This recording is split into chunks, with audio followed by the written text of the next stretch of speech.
মলয় চাকি বা প্যাটেলা একটি পুরু হাড় যা আমাদের হাঁটুতে থাকে। দেখুন এই ছবিটিতে দেখানো হচ্ছে। এটাকে হাঁটুর টুপিও কিন্তু বলা হয়। এটি হাঁটুর ফিমারের সঙ্গে যুক্ত হয় এবং হাঁটু গঠন করে। এই প্যাটেলাটি হাঁটুকে ঘোরাতে সাহায্য করে। তাছাড়া পেশি, টেন্ডন ও লিগামেন্টকে সঠিকভাবে কাজ করতে সাহায্য করে। শিশু জন্মের সময় এটি তরুণাস্থি থাকলেও 3 বছর বয়স থেকে হাড়ে রূপান্তর হওয়া শুরু করে। যদি এই হাড়টি ক্ষয় হতে শুরু করে তবে পঙ্গু হয়ে যাওয়ার ঝুঁকি কিন্তু অনেকটাই বেড়ে যায়। তাছাড়া এই প্যাটেলা হাড়ে ব্যথা, ফোলা, দপদপানি, কটকট শব্দ, হাড় ক্ষয় বা হাড় বৃদ্ধি, ঠান্ডা অনুভূতি ইত্যাদি রোগ ব্যাধি দেখা দেয়। আজকের ভিডিওতে এই রোগ ব্যাধি চিকিৎসার জন্য সর্বাধিক কার্যকরী 4টি রেমেডিসের অত্যন্ত গুরুত্বপূর্ণ লক্ষণগুলো আপনাদের সামনে এমনভাবে ব্যাখ্যা করে শোনাবো যাতে সঠিক ঔষধ নির্বাচনের মাধ্যমে রোগীকে আরোগ্য করা যায়। ভিডিওটি ভালো লাগলে লাইক, কমেন্ট, শেয়ার করবেন এবং আপনি যদি এই চ্যানেলে নতুন এসে থাকেন তাহলে চ্যানেলটিকে সাবস্ক্রাইব করে রাখবেন পরবর্তীতে নতুন ভিডিওর নোটিফিকেশন সবার আগে পাওয়ার জন্য। এবার এই প্যাটেলা হাড়ের যে রোগ ব্যাধিগুলো তার চিকিৎসার জন্য 4টি রেমেডিসের খুব গুরুত্বপূর্ণ লক্ষণগুলো আপনাদের সামনে আমি সহজ ভাষায় ব্যাখ্যা করে শোনাবো। তো আমি আপনাদের রিকোয়েস্ট করব আপনারা ভিডিওটি না টেনে যদি এই 4টি ঔষধের প্রধান লক্ষণগুলো একটু মনোযোগ দিয়ে শোনেন তাহলে কিন্তু আপনাদের ঔষধ খুঁজে বের করতে খুবই সুবিধা হবে। তো নাম্বার 1 রেমেডি রয়েছে এমন কার্ভ। এবার এই আমাদের এমন কার্ভের রুগীরা হয় শীতকাতর, মোটাসোটা এবং অলস প্রকৃতির। অনেকটা কার্বোভেজের সঙ্গে মিল খায় এই এমন কার্ভের রুগীদের হাঁটু ঝাঁকি মেরে ওঠা, কটকট শব্দ, এরকম লক্ষণ কিন্তু থাকে। হাঁটু হঠাৎ করে ঝাঁকি দিয়ে ওঠে বা হাঁটুর মধ্যে কটকট শব্দ হয় আমাদের কোষ্ঠিকামের মতো। এই এমন কার্ভের রুগীরা এই রোগে আক্রান্ত হলে কিন্তু এই লক্ষণটি পাওয়া যাবে। এদের অগভীর নিদ্রার জন্য অনেক রোগের উৎপত্তি হয়। এই এমন কার্ভের রোগীদের কিন্তু বিভিন্ন ধরনের রোগের সমস্যার কথা, রকমারি রোগের সমস্যার কথা শোনা যায়। এর কারণটা হচ্ছে যে রাত্রে কিন্তু গভীরভাবে নিদ্রা হয় না, ভালো ঘুম হয় না, তার জন্য এরকমটি হয়। এরা ভূতপ্রেত ও মরা ব্যক্তির স্বপ্ন দেখে। এই এমন কার্ভের রোগীরা ভূতপ্রেতের স্বপ্ন দেখে, মরা ব্যক্তির স্বপ্ন দেখে।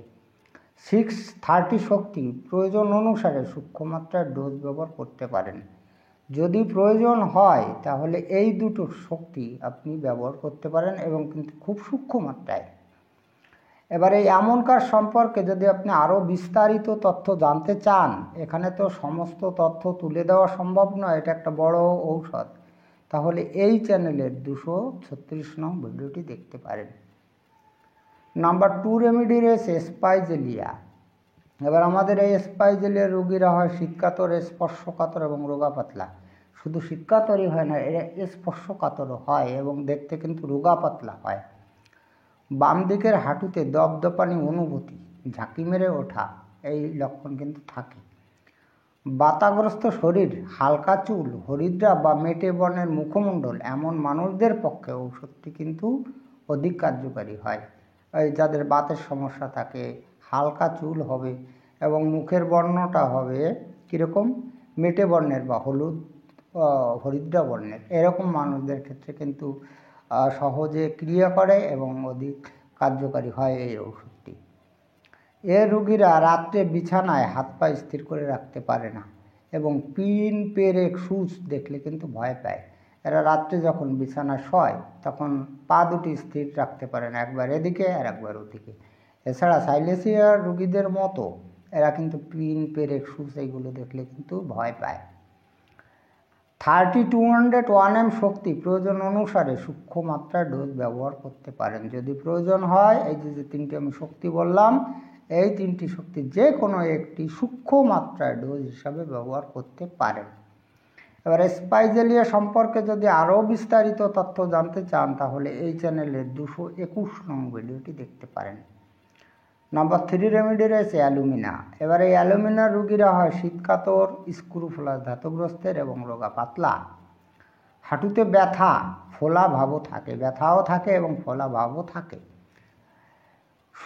শারীরিকভাবে এ রোগীরা এত দুর্বল হয় যে হাত পা নাড়াতে গেলে বাধা আসে। এই অ্যালুমিনার রোগীরা মানসিকভাবেও থাকে, শারীরিকভাবে এত দুর্বল হয় যে তারা কিন্তু হাত পা ইচ্ছামতো নাড়াতে পারে না, বাধা পড়ে যায়, পা এগোতে যায় এক পায়ে অন্য পায়ের সঙ্গে বাড়ি লাগে বা আঘাত লাগে। এই জন্য এদের বলা হয় ভীষণ দুর্বল। এটা শারীরিক দুর্বলতার জন্য এই লক্ষণটি আসে। এরা লবণ চর্বিযুক্ত খাদ্য, গোল আলু খেতে কিন্তু পছন্দ করে না। এইগুলো যদি খায় তাহলে কিন্তু বিভিন্ন অশান্তি শুরু হয়। কি? লবণ, গোল আলু এবং চর্বিযুক্ত খাদ্য, এটা মনে রাখতে হবে ভালো করে। অ্যালুমিনার রোগীদের আরেকটি বিশেষ লক্ষণ হলো এদের শরীরে ঘাম হয় না। কি একটা ভীষণ ব্যাপার! মানুষের শরীরে ঘাম বেশি হওয়া ভালো না, একেবারে না হওয়া ভালো না, কিন্তু এই অ্যালুমিনার রোগীদের শরীরে কিন্তু ঘাম হয় না। অ্যালুমিনা সম্পর্কে যদি আপনি আরও বিস্তারিত তথ্য জানতে চান তাহলে এই চ্যানেলের 247 নং ভিডিওটি দেখতে পারেন। এবার আপনি কেন এবং কিভাবে এই 247 নং ভিডিওটি দিতে পারেন দেখুন। প্রত্যেকটি রেমিডিসের নামের ডান দিকে সংখ্যা লিখে ভি লেখা হয়েছে, এখানেও লেখা হয়েছে অ্যালুমিনা 247 ভি। এই 247 হচ্ছে এই চ্যানেলের ভিডিও নাম্বার। যদি আপনি এই 247 নং ভিডিও বা পূর্বে বলা যে কোনো দুটি ভিডিও দেখতে চান তাহলে এই চ্যানেলে যেখানে হোমিও ইন নাম্বারস লেখা আছে আপনি এখানে যদি টাচ করেন তাহলে এই পেজটি ওপেন হয়ে যাবে। এবার এই পেজের নিচের দিকে দেখুন যেখানে ভিডিও লেখা রয়েছে, আপনি সেখানে যদি টাচ করেন তাহলে এই চ্যানেলের যতগুলো ভিডিও আছে আপনাকে উপর নিচে দেখিয়ে দেবে। আপনি টেনে নিচে গিয়ে আপনার আকাঙ্ক্ষিত নম্বরে টাচ করলেই কিন্তু সেই ভিডিওটি ওপেন হয়ে যাবে। নাম্বার 4 রেমেডি রয়েছে কলোসিন। এবার এই কলোসিনের রোগীরাও হয় কিন্তু শীতকাতর, ক্রোধী এবং খিটখিটে টাইপের। হাঁটুতে দপদপানি অনুভূতি, ব্যথা এবং ওই বেদনা কিন্তু চেপে ধরলে উপশম হয়। এই রোগীদের আরেকটি বিশেষ বৈশিষ্ট্য হলো এদের প্রায়ই বেদনার সঙ্গে বমি হয়। এটা কিন্তু মনে রাখতে হবে, যে কোনো জায়গায় বেদনা হোক না কেন, যদি পেটের বেদনা হয় তাহলে তো কোনো কথা নেই, যে কোনো জায়গায় বেদনার সঙ্গে যদি বমি হয় তাহলে কিন্তু আপনি কলোসিন্থের কথা ভাবতে পারেন। এটা কলোসিন্থের একটা মূল্যবান লক্ষণ। সমস্যা যে হাঁটুতে হোক না কেন রোগী সেই দিকে চেপিস হয়। যদি ডান হাঁটুতে হয় তাহলে ডান দিকে চেপিস হয়, যদি বাঁ হাঁটুতে হয় বাঁ দিকে চেপিস হয়। এটার একটা কারণ থাকে। আমরা সাধারণত দেখি যে যেদিকে রোগে আক্রান্ত হয় অধিকাংশ মোস্ট অফ রোগীরা কিন্তু সেই দিকে চেপে শুতে পারে না, আঘাত লাগে। কিন্তু আমাদের এই কলোসিন্থ রেমেডিসটির একটি সুন্দর একটি লক্ষণ, যেহেতু প্রেশারে চেপে ধরলে উপশম হয়, তাই কিন্তু যেদিকে রোগাক্রান্ত সেই দিকে শুলে কিন্তু রোগ ব্যাধির আরাম হয়। এটাই হচ্ছে আর একটা বিশেষ মাহাত্ম্য বলা যায়। কলোসিন সম্পর্কে যদি আপনি আরও বিস্তারিত তথ্য জানতে চান তাহলে এই চ্যানেলে 303 নং ভিডিওটি দেখতে পারেন।